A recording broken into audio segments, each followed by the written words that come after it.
Olá, sejam muito bem-vindos ao canal Biologia com a Aline Luna. O assunto da aula de hoje é transporte ativo. Se você ainda não conferiu as outras aulas, não assista essa daqui. Para um pouquinho. Biologia é sequência. Começa lá do início, introdução ao estudo da célula, né? E aí você vai acompanhando a sequência de vídeos até chegar nesse aqui, ok? Além disso, se você ainda não é inscrito no canal, o que é que você está fazendo que não apertou ainda esse botãozinho de inscrever? Inscreva-se no canal que você ajuda a manter o canal, a continuar esse projeto de trazer aulas gratuitas para você aí do outro lado, tá? Além disso, essa aula deve servir para ajudar muitos outros colegas seus que também estão com alguma dificuldade nesse conteúdo. Então pega esse vídeo e já compartilha com ele, tá bom? Qualquer dúvida que você tiver, comenta aqui embaixo que eu vou estar respondendo suas dúvidas, combinado? Então vamos para a nossa aula. Antes de começar a falar diretamente sobre o transporte ativo, vamos relembrar o transporte passivo. O transporte passivo é um transporte em que ocorre a passagem de soluto e dissolvente do meio extra para o meio intracelular ou do meio intra para o meio extra, sem o consumo de energia. Tá? E no transporte passivo, a célula está tentando manter um equilíbrio na concentração entre o meio extra e intracelular. Então ele vai trabalhar para tentar manter concentração fora e dentro da célula, que elas se mantenham isotônicas. Tá? É importante lembrar disso para entender qual é a diferença do transporte ativo para o transporte passivo. Então vamos lá. O transporte ativo, ao contrário do passivo, ele ocorre através do gasto de energia. E quem é a nossa molécula de energia? Adenosina trifosfato, ATP, tá? Além disso, o transporte passivo, ele vai precisar da presença de proteínas transportadoras. São proteínas que vão estar lá na membrana plasmática, incrustadas ali entre os fosfolipídios. E essas proteínas vão ser responsáveis por levar e trazer essas moléculas. Outra informação importante, enquanto lá no transporte passivo a célula estava lá tentando manter a concentração intra e extracelular, que elas se mantivessem isotônicas, o transporte ativo ele vai querer manter justamente as concentrações de determinadas substâncias de forma diferente. Não quer manter um equilíbrio na quantidade do que tem dentro do que tem fora da célula. Vamos imaginar assim. O transporte passivo é quando você está lá no rio, está lá boiando e só seguindo a correnteza, só deixando o fluxo de levar. É o transporte passivo, que você não está consumindo energia.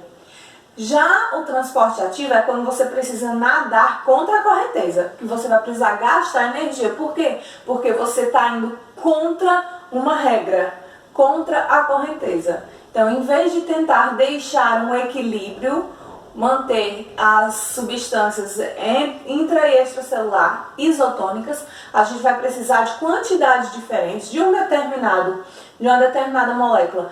A gente vai precisar dela mais dentro e outra determinada molécula a gente vai precisar dela mais fora da célula. Então, para isso acontecer, a célula vai gastar energia, porque ela está nadando contra a corrente, ok? Então, vamos entender um pouquinho mais. O exemplo básico mais utilizado no ensino médio sobre transporte ativo. Quem é? Bomba de sódio e potássio, tá? A bomba de sódio e potássio, ela vai transportar essas duas moléculas, o sódio e o potássio. Só que tem uma diferença. A célula, ela precisa que ela mantenha uma maior concentração de sódio fora da célula, enquanto dentro da célula ela precisa de uma maior concentração de potássio. Então, o que é que ele vai fazer? Ele vai estar sempre levando potássio para dentro da célula e vai estar sempre tirando o sódio de dentro da célula. Uma mesma proteína, ela faz esse transporte dessas duas moléculas. Para esse transporte ocorrer, ela gasta o quê? Energia. Então, vamos entender mais ou menos como é que funciona. Aqui são as proteínas de membrana. Imagine que isso aqui é uma sequência de acontecimentos e não 3 proteínas diferentes, ok? Vamos lá, o que a célula quer? A célula quer que no meio extracelular a gente tem uma maior concentração de sódio e no meio intracelular a gente tem uma maior concentração de potássio. Para fazer isso, a gente vai precisar de proteínas transportadoras. O que essa proteína vai fazer? Vai receber o sódio que está dentro da célula, vai receber ele nessa proteína e vai liberar para o meio extracelular. Ao liberar o sódio para o meio extracelular, ela vai receber do meio extracelular o potássio. E esse potássio ele será, em seguida, liberado para o meio intracelular. Aline, onde é que entra a molécula de energia? Onde é que entra o ATP? O ATP ele vai regular essa abertura e fechamento dessa proteína para que ela libere as moléculas para dentro ou para fora da célula. Como assim? ATP é adenosina trifosfato. É um composto que tem 3 fosfatos. Quando a proteína transportadora ela recebeu as 3 moléculas de sódio, um ATP vai se ligar a essa proteína, vai deixar um fosfato aqui. Quando esse fosfato fica ligado nessa proteína, ela fecha para o lado interno e se abre para o lado externo da célula. Quando ela se abre para o lado externo, ela libera o sódio e recebe o potássio.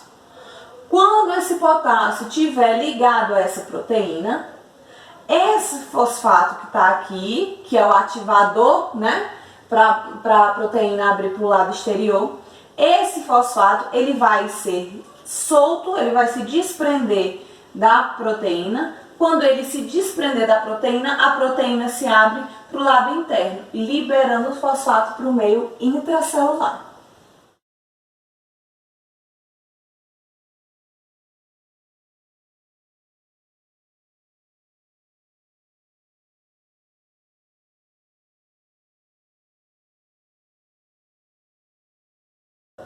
Então, com o transporte ativo, nós vamos ter uma maior concentração de sódio no meio extracelular e uma maior concentração de potássio no meio intracelular. Isso vai fazer com que as células tenham cargas. Externamente ela vai estar mais positiva e internamente ela vai estar mais negativa. Essa diferença de carga ela vai ser importante na transmissão de informações através do neurônio. Verificar aí no nosso canal, tem aula sobre tecido nervoso e sistema nervoso.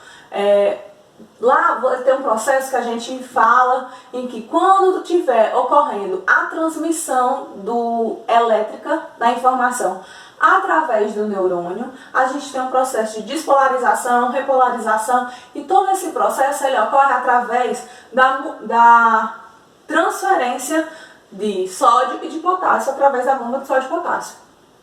A bomba de sódio e potássio também ela vai ser muito importante quando a gente estiver estudando lá a respiração celular, ok? Alguns medicamentos eles são inibidores da bomba de sódio e potássio. Se eu inibo a ocorrência desse transporte dessas substâncias aqui, o que acontece? O que vai acontecer no meu organismo? Eu vou ter problema na produção de energia, por quê? Porque a respiração celular ela não vai estar ocorrendo. E além disso, vou ter problemas também na passagem de informações entre um neurônio e outro. Isso vai acontecer de uma forma bem mais lenta. Então, esses inibidores, eles podem sim causar. Então, caiu na questão. Em relação à bomba de sódio e potássio, se o indivíduo estiver tomando um medicamento X que seja inibidor da bomba de sódio e potássio, o que vai acontecer com ele? O que é que você vai responder? Que a respiração celular não vai ocorrer de forma correta. Por quê? Porque precisa da bomba de sódio e potássio para ela acontecer e também a transferência de informações através do neurônio vai ser prejudicada. Além disso, nós vamos ver aí o transporte através de vesículas. Vou trocar aqui o quadro e volto já. Agora nós vamos falar de transportes que ocorrem através de vesículas.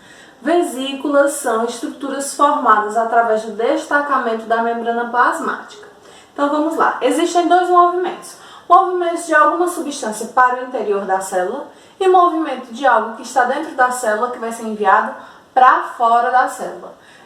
Esses movimentos eles recebem nomes diferentes. Endocitose é o movimento de alguma substância para dentro da célula. Endo, dentro, citocélula, para dentro da célula, esse movimento. E nós temos, a endocitose, nós temos dois tipos. Nós temos fagocitose, que é um movimento de partículas sólidas para dentro da célula, e a pinocitose, que é um movimento de partículas lisas. Quais as diferenças entre um e outro? Vamos lá, vou tentar te ajudar, presta atenção. Fagocitose é um movimento de partículas sólidas. O que acontece? Quais as características principais desse movimento? Na fagocitose ocorre o desenvolvimento de projeções citoplasmáticas que a gente chama de pseudópodes. Pseudo, falso, podes, pés, falsos pés. Na fagocitose, na tentativa de englobar partículas sólidas, são formadas essas projeções que parecem pés para poder englobar a partícula sólida. Quando essa partícula sólida ela é trazida para o meio interno, a membrana plasmática se destaca e envolve essa partícula sólida que será digerida. Essa vesícula formada na fagocitose a gente chama de fagossomo. Essa substância que está lá, essa partícula sólida, ela vai ser degradada, digerida, a célula vai receber para dentro dela, para dentro do seu citoplasma, o que for preciso para ela e o que for desnecessário, ela manda para fora da célula, tá? Onde é que a gente encontra a fagocitose? A fagocitose ela pode ocorrer em alguns protozoários, mas ela também ocorre no nosso organismo, no nosso sistema de defesa. Se de repente a gente recebe no nosso organismo algum micro-organismo que pode causar algum dano, a gente tem lá os macrófagos, que são as células de defesa do nosso organismo, que são os glóbulos brancos. O que eles vão fazer? Eles vão formar os pseudópodes, englobar esse micro-organismo e digerir. Nesse caso, essa digestão para quê? Para danificar o micro-organismo, que ele não possa mais fazer mal ao nosso organismo, não possa nos trazer nenhum prejuízo.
Na pinocitose, a gente não tem a formação de pseudópodes. O que acontece?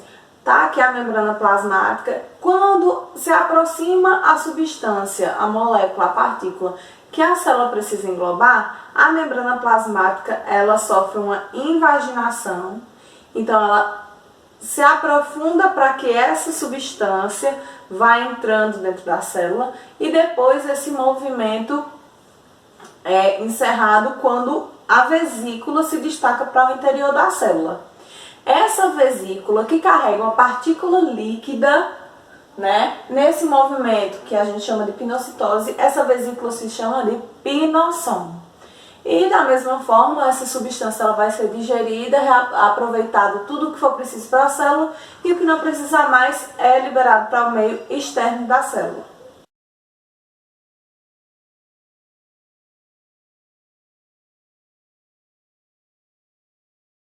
Esse movimento de liberar alguma coisa para fora da célula a gente chama de exocitose, tá? E a exocitose, ela pode ter dois objetivos diferentes, né? Ela pode estar liberando coisas que a célula não precisa, e aí a gente chama de excreção, que a gente está liberando que não precisa. Ou a célula pode estar liberando, pode estar levando para fora da célula algo que ela produziu e que é necessário em outra parte do nosso organismo. E aí essa produção e liberação de substância a gente chama de secreção. Então, exocitose é um movimento de algo para fora da célula. Ela pode ser, de que forma? Pode ser uma secreção, que é algo que é utilizado em outra parte da célula, a célula produz e libera da célula para ser reaproveitado de outro jeito, que é, por exemplo, hormônios, né?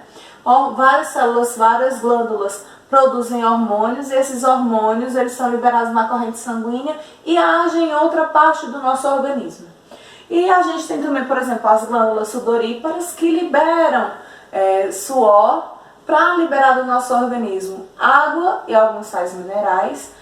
E para quem já assistiu lá a aula sobre água, vai saber que o suor, essa produção do suor, ela serve como regulador térmico para regular a temperatura do nosso organismo. E as glândulas mamárias, elas produzem o quê? Leite. Então, o que ela secreta? Ela secreta leite, no caso, para alimentar o bebê. E a excreção, a liberação de moléculas, de substâncias, de resíduos que não são importantes mais para a célula, a gente chama de plasmocitose. Está sendo excretado algo que a célula não precisa mais. E aí, gostou da nossa aula? Espero que tenha sido muito proveitoso para você.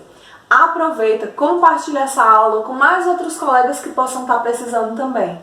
Não se esqueça de se inscrever, aperta o botãozinho de se inscrever no nosso canal. E se você ainda não sabe, temos também Biologia com a Aline Luna no Instagram.